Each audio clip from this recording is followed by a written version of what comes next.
بسم الله الرحمن الرحيم. يا مساء الخير على أعزائي المشاهدين، وحلقة جديدة من خلال قناتي على اليوتيوب، وكمان تابعوني من خلال صفحتي على الفيسبوك. حلقة دسمة، حلقة هتكون فيها مواضيع مهمة، حلقة هتكون في مواضيع هنتكلم على خالد الغندور وعدلي القيعي، هنتكلم على مباراة الزمالك وبروكسي، وهنتكلم على الحكم وليد عبد الرازق، وهنتكلم على رؤى واللي حصل مع جمهور الزمالك بعد نهاية المباراة، وهنتكلم على ديودار وموسيماني. عندنا كذا موضوع مهمين، وهنختمهم بموضوع احمد الطيب والهستيري. يعني طبعا امبارح كان في مباراة في كاس مصر.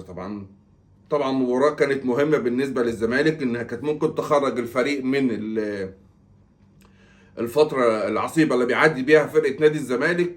بس للأسف طبعا مباراة كانت اول مره اشوف مباراه للزمالك بالطريقه ديت. يعني كانت مباراه ممله من ناحيه نادي الزمالك ومن طريقه اللعب. يعني ما كانش ولا في روح، ولا في تمركز، ولا في انسجام، ولا في اداء، ولا في دوافع، ولا في دم. لعيبه نادي الزمالك لابسين تيشيرت نادي الزمالك، التيشيرت كبير عليهم. يعني فعلا فعلا عشان تحل موضوع الفريق الاول لنادي الزمالك لازم يبقى في احلال وتجديد. على الاقل 12 لعيب من نادي الزمالك لازم يمشوا، ان هم فعلا ده اخرهم، ودي طموحاتهم، دي اخر الدوافع عندهم، وده مستواهم، ومش هيقدروا يجوا قبل يعني يدوا النادي اكتر من كده. يعني هم مش هيقدروا يدوا النادي اكتر من كده يعني. ولو هنتكلم على المباراة، طبعا هي مفيش حاجة نتكلم فيها غير اللي احنا بس يعني في شوية ملاحظات كده. طبعا بالنسبة لضربتين جزاء، دول ضربتين جزاء أكيد شرعي حلال. بس للأسف عندك الحكم ولي عبد الرازق. طبعا دي مش أول جريمة في حق الكورة إن يعملها وليد عبد الرازق يعني. وفي نفس الوقت ظهر برضو لعيب كويس، اللعيب اللي اسمه مصطفى حمادة. هو لعيب معار من فاركو لبروكسي، فبرضو لعيب محترم، لعيب عمل اللي عليه. وكل لعيبة بروكسي امبارح الصراحة نرفع لهم القبعة، شابو ليهم بجد. يعني عملوا اللي عليهم وزيادة.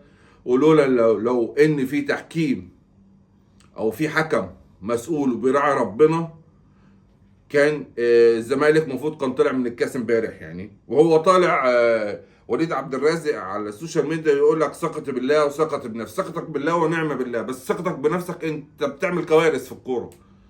انت لو فاهم ان هي دي ثقه انت ضايع. يعني المفروض انا اول مره اتكلم على حكم، بس المفروض الصراحه هو بيقولوا في نزلة عقوبه. لا خلاص، هي مش عقوبه، انت خلاص اتعاقبت قبل كده. المفروض اساسا تستقيل، او ما تلعبش تاني، او ما تحكمش تاني الصراحه. يعني شوف لك مصلحه تانية غير موضوع الحكام ديت يعني. دي موضوع خالد الغندور وعدلي القيع. طلع امبارح خالد الغندور، وطلع قبليها القيع الصراحه، وشبه نادي الزمالك ب سيد في جعفر العمدة. طبعا انا ما كنتش متابع الموضوع دوت، او ما اتفرجتش على المسلسل ده الصراحه يعني. بس طبعا لما قريت الخبر ابتديت افهم واسمع من الناس ايه موضوع سيد وايه موضوع. فاللي واضح يعني ان هو سيد دوت في جعفر العمدة عايش في دور البطل يعني، او دور كبير العيلة.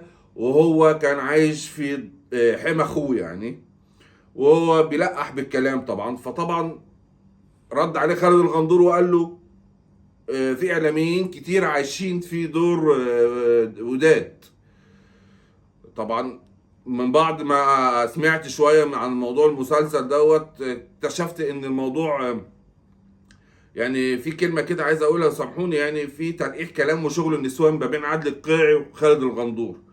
وان هم يوصلوا للانحطاط دوت، وان هم يطلعوا على التلفزيونات ويقعدوا يلقحوا على بعض بالكلام وشغل النسوان دوت.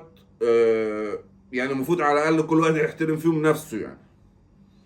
فدي كانت القصه ما بين خالد الغندور، وده بيلقح وده بيلقح، وقناه الاهلي بتتكلم. وللاسف يعني وانا بتكلم في الموضوع دوت مع اني اهلاوي يعني، بس دي سقطه من عدل القيع يعني. بامانه انت طالع تنتقد، طالع تشيد، طالع تتكلم على النادي الاهلي. هتبتدي تشتغل شغل اللي هم بيشتغلوه في نادي الزمالك. معلش سامحنا كجماهير النادي الاهلي، احنا ما بنحبش الطريقه دي ولا الاسلوب ده. خلينا في فرقتنا، خلينا في تركيز في فرقتنا، خلينا في الماتشات المهمه اللي عندنا. عايز تنتقد ممكن تنتقد باسلوب وبطريقه محترمه، بس ما تخشش في شغل زي ما انا قلت قبل كده، مش عايز اكرر الموضوع. نشتغل او ننتقد بطريقه محترمه يعني.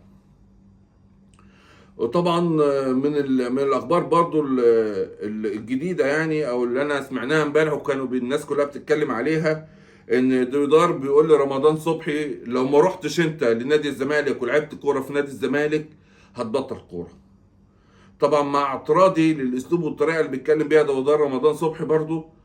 آه، رمضان صبحي هو اللي جابه لنفسه.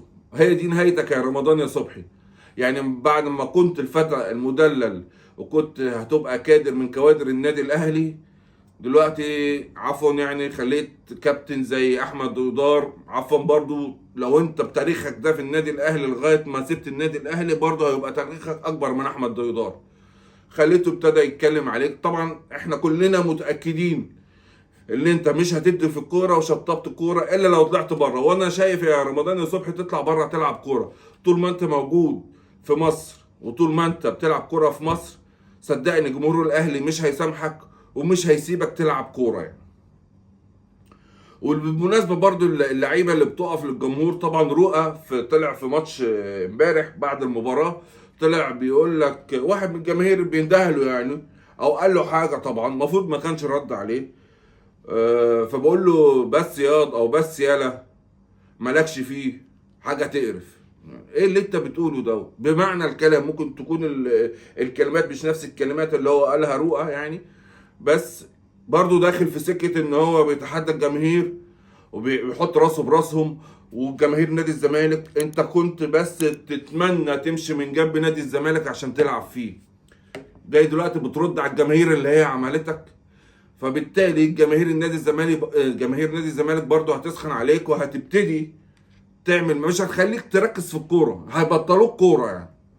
وجماهير النادي الاهلي وجماهير النادي الزمالك واي نادي ليه شعبيه لما بيحط لعيب في الكوره هيبطلوا كوره اهو. لازم تفهموا كده يعني. انتوا لازم يا لعيبه يا محترفين ان انت لا يمكن تتحدى جماهير، لا يمكن ان انت تفكر تحط راسك براس جماهير، في حدود الادب وفي حدود الاحترام. يحضرني موقف كده في ماتش الاهلي والزمالك تقريبا من 15 سنه او من 20 سنه، اكتر كمان من كده. كنت في الاستاد وبتفرج على ماتش وكان حازم امام وكان النادي الاهلي ونادي الزمالك بيلعبوا مع بعض، وحازم امام جاي يلعب الكوره وجماهير النادي الاهلي مش رحمه حازم امام الكبير طبعا، مش رحمة، عمالة تشتم فيه عمالة تشتم فيه عمالة تشتم فيه.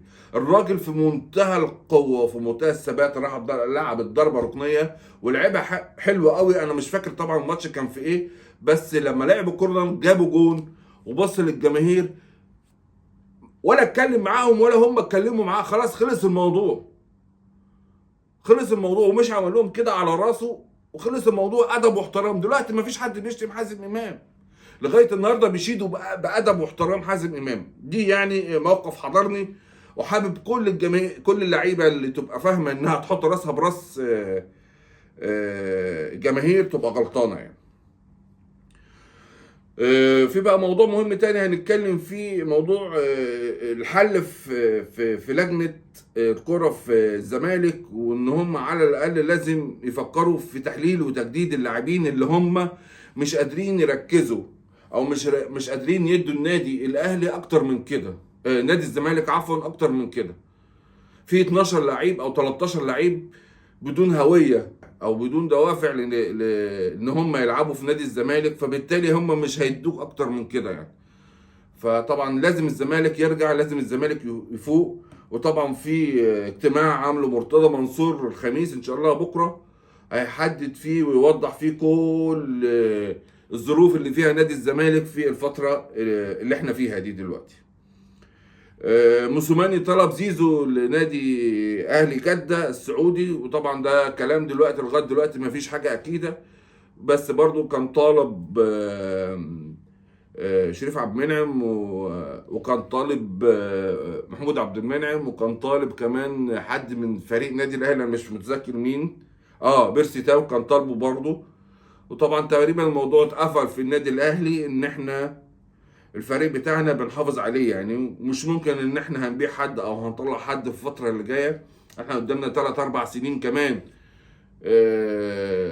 جماهير النادي الاهلي بتطالب الاداره بالاستحواذ على كل البطولات الافريقيه والمحليه، فطبعا ده كده الارم يعني في ودان اداره النادي الاهلي، بحيث انها ما تفكرش انها تبيع حد يعني. او لو واحد خلاص ادى اللي عليه مثلا زي اليو ديانج وهتباع بمبلغ محترم وانت تقريبا عندك البديل، بس اي لعيب ما فيش البديل ليه مش هينفع ان هو يمشي من النادي الاهلي. هنيجي بقى الموضوع احمد الطيب.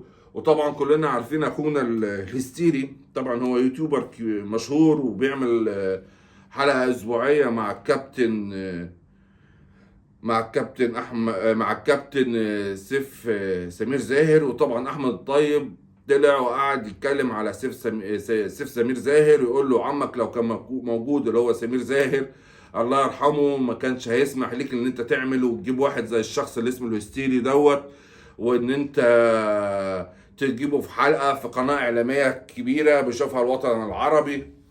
طبعا هو الهستيري مش راحم احمد الطيب وعلى طول بيسلخ فيه يعني. بس انا عندي كومنت صغير على الهستيري دخل المجال الكوره ودخل على جماهير النادي الاهلي بان هو بيمدح في النادي الاهلي اكتر ما بيمدح في نادي الزمالك. يعني هو اسلوبه او طريقته هو ذكاء منه ان هو بيكسب ثقة جماهير النادي الاهلي، او بمعنى السوشيال ميديا او بمعنى الجماهير ان هو بيحفل على جماهير النادي الزمالك او بيحفل على نادي الزمالك اكتر من ان هو بيشيد بنادي الزمالك او بينتقد نادي الزمالك بطريقه او باسلوب بحيث ان هو يقدم حلول او يتكلم في مشاكل نادي الزمالك بطريقه يتقبلها جماهير النادي الزمالك. بالعكس هو اللي هو عامله ان هو بيضحك جماهير النادي الاهلي على نادي الزمالك، وهو دي اسلوبه وطريقته، وهو ده اللي خلاه يوصل، وهو ده اللي خلاه ينجح، واللي نجحه جماهير النادي الاهلي. يعني هو زملكاوي اللي نجحه جماهير النادي الاهلي. تتكلم مع اي حد زملكاوي تقول له الهستيري يقول لك متزملك. يعني هو اساسا مش زملكاوي بيتزملك يعني. فهو دي طريقه. وانا عن نفسي ممكن اكون بتفق مع في اول حاجه في حياتي اتفق فيها مع احمد الطيب على موضوع الهستيري دوت. انت زملكاوي تنتقد الزمالك وتنتقد الاهلي، انت اهلاوي تنتقد الاهلي وتنتقد الزمالك. انت بقى شايف ان انت الطريقه اللي انت تحفل بيها على جماهير نادي الزمالك بان انت تنتقد نادي الزمالك او تحفل على جماهير نادي الزمالك او على نادي الزمالك عشان خاطر ترضي بيها جماهير النادي الاهلي. وطبعا في ناس كتيره وانت كل يوم يا هستيري بتتكلم في الموضوع ده وعارف ان الناس بتنتقدك في الحته دي وانت بتدوس فيها اكتر ان هي دي اللي عامله لك ريتش وهي دي اللي عامله لك الوضع اللي انت فيه. طبعا ربنا يرزق الناس كلها، بس احنا بنتكلم عن الطريقه والاسلوب. انا كواحد اهلاوي انا بطلع انتقد النادي الاهلي وبطلع انتقد النادي الزمالك وبطلع اتكلم على النادي الزمالك في الصح وفي الغلط، وبطلع اتكلم على النادي الاهلي في الصح والغلط من وجهه نظر. بس اللي انا اخش اقعد بقى احفل على النادي الاهلي بتاعي مستحيل. احفل على النادي الاهلي بتاعي عشان خاطر اراضي الزملكاويه، او اخش احفل على الزملكاويه عشان خاطر النادي الاهلي.